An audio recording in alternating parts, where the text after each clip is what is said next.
पण आज मुख्य अतिथी ज्या आहेत त्या प्राध्यापक डॉक्टर वर्षा तोडमल यांचा अगदी थोडक्यात परिचय मी करू इच्छिते. नाही, त्यांनाही म्हटलं तरी मला थोडंसं सांगायचं आहे.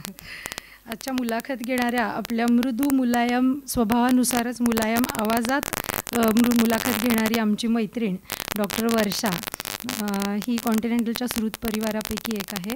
गेली 20 वर्ष शैक्षणिक क्षेत्रात अध्ययन आणि अध्यापन करते आहे.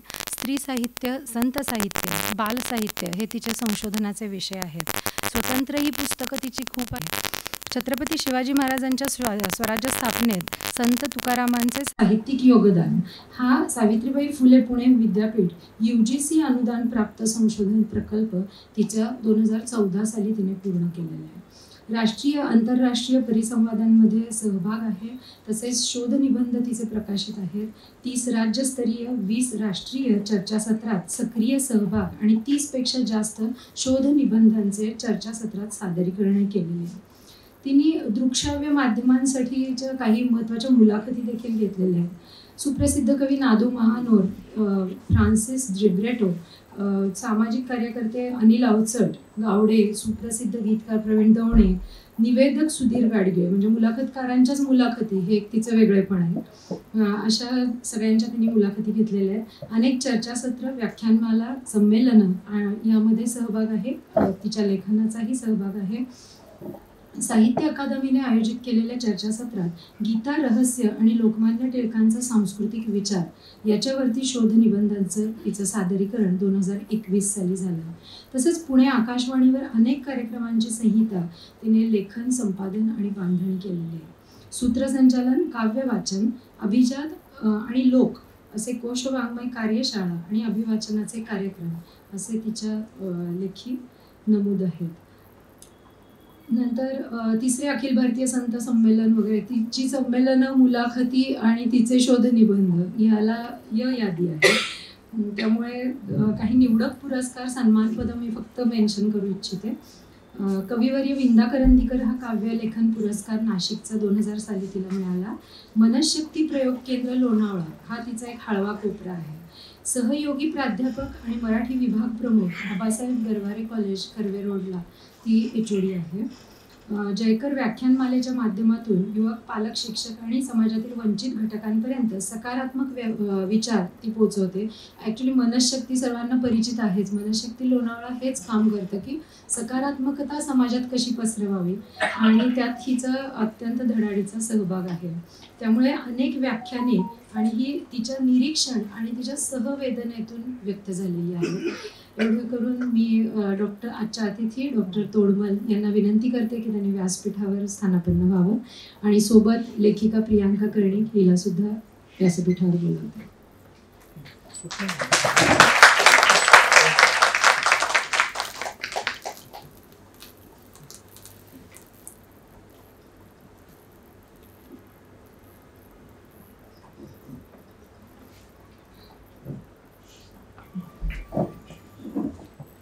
आजच्या अतिथींचे अगदी 1 मिनिटात मी सन्मान करू इच्छिते. आमच्या संपादक डॉक्टर अंजली जोशी आणि शर्वरी या दोघींना मी आमंत्रित करते.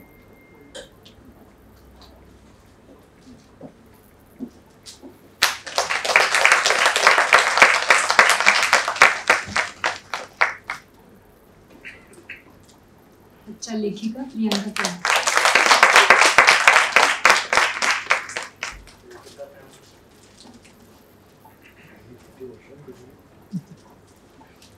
भाषेवरती प्रेम करणारे सगळे सुहृद रसिक सर्वांचं मनापासून स्वागत करते.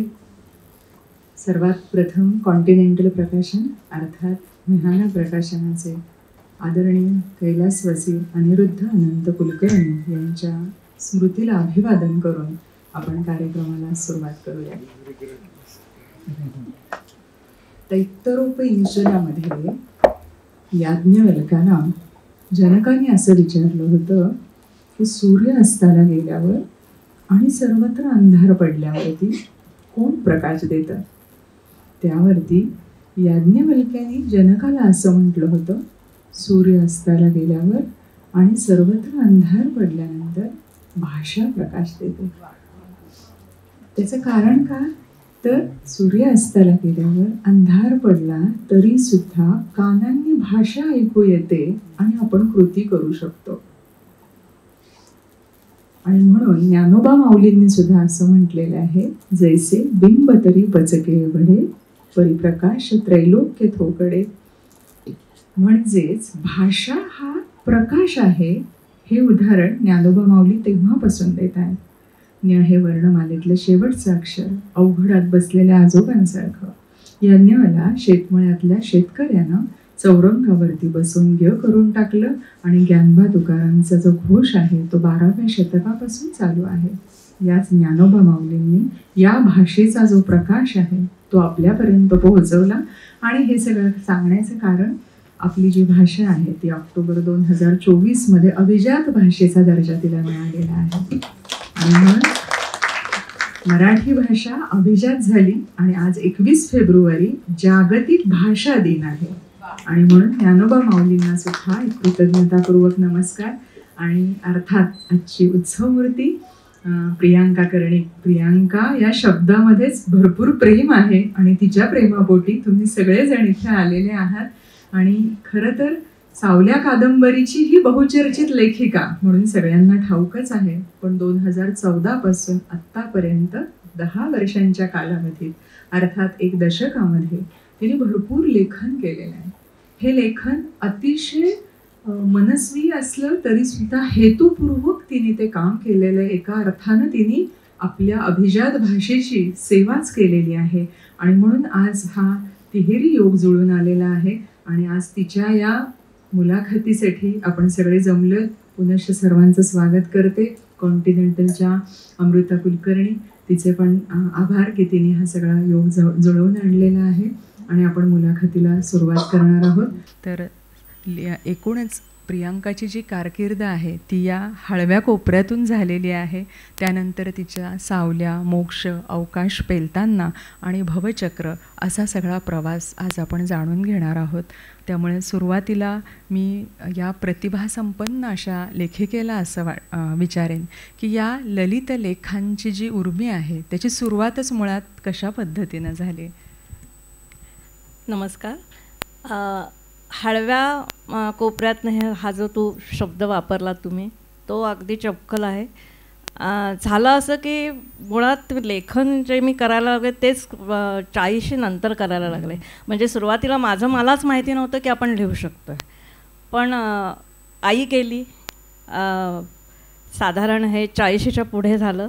आणि त्याच वेळेला माझी मोठी मुलगी तिने महाविद्यालयीन जीवनात प्रवेश केला होता.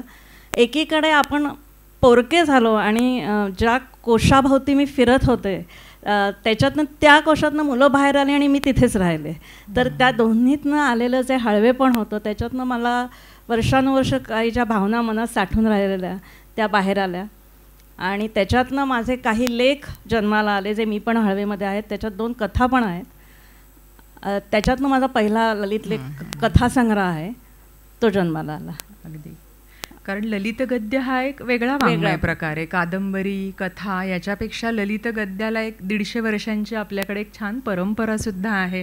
आणि कथनात्मकता हा त्या ललित गद्याचं एक वैशिष्ट्य तुझ्या त्या सगळ्या लेखांमधून जाणवतं. परंतु मला एक पडलेला प्रश्न की याच्या मागच्या प्रेरणा काय होत्या लिखाणाच्या? प्रेरणा म्हणजे मी म्हटलं तसंच की सुरुवातीपासून लहानपणापासून म्हणूया सतत आजूबाजूला घडलेल्या घटनांबाबतीत विचार करत राहणं, संवेदनशीलता आपण म्हणू तशी एक होती डोक्यात. खूप वर्षाचं साठलेलं आणि अर्थातच वाचन त्या पिढीतले सगळेच जण वाचन करायचे. आणि माझे आई ही मराठी मासिकात वगैरे तिचे लेख यायचे. आई ही मराठी घेऊन BA झालेली तर वडील इंग्रजी घेऊन. त्यामुळे सुरुवातीपासून वाचनाचे संस्कार झालेच होते. ह्या आयुष्याच्या टप्प्यावर ते दोन्ही एकत्र आलं की अनुभवांची आणि मनातल्या विचारांची एक शिदोरी, जे काही संचित गोळा झालेलं ते आणि केलेल्या वाचनाचं हे एकत्र येऊन सुरुवातीचा अगदी तो एक सोपा मार्ग होता की ललित लेख.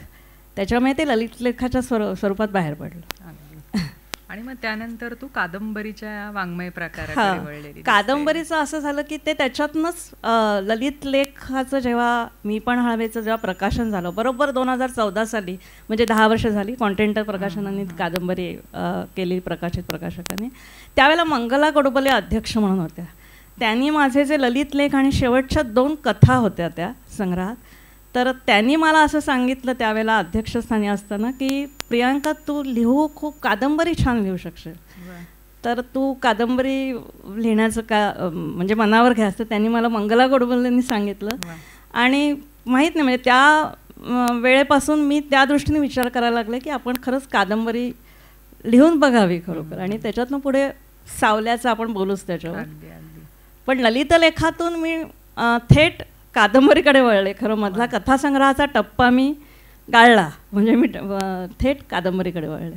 पण हे ललित लेख मला वाटतं कुठे कुठे तुझे छापूनही. हां, ललित लेख नंतर अभिवाचनाचा आम्ही एक कार्यक्रम केलेला या ललित लेखांचा. आत्ता ह्याच्यातले जे काही माझे अगदी जवळचे आप्त आणि मित्रपरिवार आहे त्यांनाही आता ते आठवत असेल की मी त्यावेळेला त्यांना हे ललित लेख वाचून दाखवायचे आणि त्यांनी जी मला प्रेरणा म्हणजे पसंती दिली की नाही तू हे तुझं छापणं एवढं चांगलं आहे, त्याच्यातनं तो पहिला ललित लेख संग्रह आणि मग त्याच्यातनं पुढे त्यांचीच प्रत्येक वेळा मी त्यांना वाचून दाखवायचे आणि कॉन्टेंटनी तो घेतला. यावरून मला एक छानसा प्रसंग आठवला. मधु मंगेश कर्णिक जेव्हा भेटले होते तेव्हा ते असं म्हणाले की माझं वय अगदी 25-26 असेल तेव्हा माझा पहिला लेख सकाळमध्ये अर्धं पान भरून छापून आला आणि मग त्या काळात ती एक जी उमेद असते, पाठीवरती थाप असते, ती माझ्या पाठीवर पडली. आणि मला आठवतं 1990ला म्हणजे आम्ही शाळू वयातच होतो तेव्हा प्रकाश घोडकेंचं जे आता मोठे लेखक आहेत पण तेव्हा त्यांचं एक पानभर महाराष्ट्र टाइम्सला लेख वाचला. तर समाज माध्यमांनी सुद्धा अशी जर उमेदीच्या वयात दखल घेतली गेली तर आपल्याला एक ते पाठबळ मिळतं आणि तो एक प्रवास लेखनाचा सुरू होतो. हे विचारण्याचं कारण अशा काही लेखकांचा सहवास तेव्हा लाभला का, त्यांच्याशी बोलणं होत होतं का? मी पण हवेच्या अर्थातच मंगला गोडबोले त्यावेळेला मी म्हटलं तसं होतं. माझ्या मिस्टरांचे म्हणजे डॉक्टर प्रशांत कर्णिक यांचे 2 खूप जवळचे मित्र हे डॉक्टर आहेत पण ते लेखक पण आहेत. डॉक्टर चंद्रशेखर फणसळकर आपल्यापैकी बरेच जण माहिती असेल कॉन्टिनेंटलचे लेखक आहेत आणि डॉक्टर समीर कुलकर्णी हे दोघंही डॉक्टर आहेत व्यवसायाने पण ते लेखक आहेत. त्यांना हे अर्थातच ललित लेख त्यांनी तो संग्रह वाचला, त्यांना मी लेखही माझे वाचून दाखवले, त्यांनीही मला उत्तेजन दिलं. आणि सगळ्यात महत्त्वाचं सांगायचं म्हणजे मी मुलांसाठी आधी नाट्यछटा लिहित होते. मग जेव्हा मी मुलांच्या ह्या स्टेजला जेव्हा मी मुलांच्या अभ्यासातनं आणि मुलांच्या विश्वातनं पेक्षा मुलं त्या विश्वातनं बाहेर आली, मी त्या विश्वात एकटीच राहिले आणि मग तो जो नाट्यछटा लिहिण्याचा वगैरे जो माझा हे होता प्रांत तो मी एकदम बदलवला. मुलांनी त्यांची हे बदलवलं आणि मी माझं बदललं आणि त्याचा मला खूप उपयोग झाला खरोखर. आणि मग कादंबरीकडे हळूहळू एक मोठा पड जो आहे तो घेऊन, कारण प्रियांकाच्या सगळ्या व्यक्तिमत्वाचा अभ्यास केल्यानंतर असं जाणवतं की ती छोट्या ह्याच्यात रमणारी नाही आहे. तो एका विस्तृत पट घेऊन त्याच्यात समयसूचकतेनं सगळ्या गोष्टी समाजातल्या टिपत जाते. आणि सावल्या कशी हे झाली ते त्याच्याकडे आपण जर वळायचं झालं तर काहीच हरकत. त्यावेळेला निर्भया बलात्काराची केस चालू होती, बलात्कार प्रकरणाची, आणि ह्या विषयावर खूप लिहिलं जातं, ह्याच्यावर चित्रपट येतात. पण त्यावेळेला मी जसं म्हटलं तसं माझी मुलीने तेव्हा महाविद्यालयीन जीवनात प्रवेश केला होता.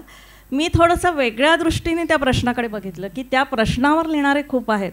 माझा असा त्यावेळेला एक विचार प्रवाह होता की हे सगळे निर्भयासारखे केस ऐकून माझ्या मुलीच्या वयाच्या मुलींवर मानसिकतेवर त्याचा काय परिणाम होत असेल. सावल्या ही कादंबरी त्या दृष्टिकोनातून लिहिली गेलेली आहे. तर त्यामुळे त्या माझं जे विचार मंथनाची एक वयात आलेल्या मुलीची आई म्हणून, आणि म्हणजे ती माझ्याजवळ तेव्हा काहीच ह्या विषयावर बोलत नव्हती, पण तरीसुद्धा एक वयात आलेल्या मुलीची आई म्हणून ह्या वयाच्या मुलींच्या मनात हे सगळं बघून एखादी मुलगी कदाचित खरोखर ह्या प्रकाराबद्दलच त्याच्यामुळे धास्ती घेईल. म्हणजे त्याच्यात मी जो रंगवलेला आहे उर्वीचं की तिच्या कॉलेजवयीन जीवनात तिच्या मैत्रिणीवर ॲक्च्युली हा प्रसंग आलेला असतो. म्हणजे ती खरं म्हणजे त्या प्रसंगाशी तिचा काहीच संबंध नसतो, तिला स्वतःला तो अनुभव आलेला असतो का नाही, पण आजूबाजूचं हे ऐकून तिच्यावर काय परिणाम होत गेला आणि तिला ॲड्रोफोबिया म्हणजे पुरुषांबद्दल फोबिया आणि जिनोफोबिया म्हणजे सेक्सबद्दल फोबिया, हे तिच्या जवळच्या मैत्रिणीच्या बाबतीत हे घडल्यामुळे आणि ज्या आजूबाजूच्या ती ऐकायची त्याच्यामुळे हे तिच्या बाबतीत झालं. दुसरं एक सावलांच्या बाबतीत मला सांगायचं आहे म्हणजे कशा आपल्या कुठल्या आठवणी मनात साठून राहिलेल्या असतात आणि त्या वरती पृष्ठभागावर येतात. मी खूप लहानपणी म्हणजे ज्यावेळेला मी जेमतेम 8 ते 9 वर्षाची असेल, माझं तेव्हा आजोळ मुंबईला होतं, तिथे जाणं खूप व्हायचं आणि माझ्या मोठ्या बहिणीच्यात आणि माझ्या 7 वर्षाचं अंतर आहे. तिची मैत्रीण शेजारी राहायची आणि ती तिच्याकडे नेहमी आधी खेळायला जायची आणि एका त्या पॉईंटला माझ्या आईनी, आजीनी, मावशीनी तिला त्या सांगायला काही नाही त्यांच्याकडे नाही जायचं खेळायला. मग मी लहान होते पण ते जे काय माझ्या बहीण भावांच्या आपापसातल्या गप्पावरनं बोलण्यावरनं माझ्या जे लक्षात आलं की तिच्या मैत्रिणीचे जे वडील होते ते विकृत होते आणि त्याच्यामुळे म्हणजे त्यांच्या मुलीच्या मैत्रिणीला म्हणजे माझ्या बहिणीची जी मैत्रीण होती तिलाही हे अनुभव त्या मैत्रिणींना यायचे. ही मला आठवण म्हणजे आता किती वर्ष झाली, त्याला जवळजवळ 45 वर्ष झाली असतील. म्हणजे मी ही जी सावला कादंबरी लिहिली तेव्हा 40 वर्ष होऊन गेलेली त्याला. पण त्यावेळेला कधीतरी मी विसरून गेले असं वाटत होते. ती आठवण अचानक जेव्हा निर्भया प्रकरण चालू झालं त्यावेळेला दुहेरी की ह्या मुलींच्या मनात काय असेल, आजूबाजूला हे घडतंय ते, आणि त्यावेळेला जी माझ्या बहिणीची मैत्रीण की जिचे वडील असे होते तिच्या आयुष्यावर पुढे त्याचा काय परिणाम झाला असेल, ह्या दोन्ही प्रकारच्या भावना त्यावेळेला एकत्र झाल्या. म्हणजे सावल्यामधली जर ज्यांनी सावल्या वाचलं असेल त्यांना लक्षात येईल की सावल्याची जी उर्वी ही जी नायिका आहे तिची जी मैत्रीण असते तिच्या बाबतीत हे असं झालेलं असतं की तिचे वडील असे विकृत ह्याचे दाखवलेले आहेत आणि त्यामुळे ते सगळं एकत्र येऊन ती कादंबरी आकाराला आली. मला वाटतं त्यामुळे तुझ्या अर्पणपत्रिका पण खूप वेगळ्या आहे. विकृत वासनेची शिकार झालेल्या निर्भयासारख्या असंख्य कळ्यांना हे पुस्तक तू अर्पण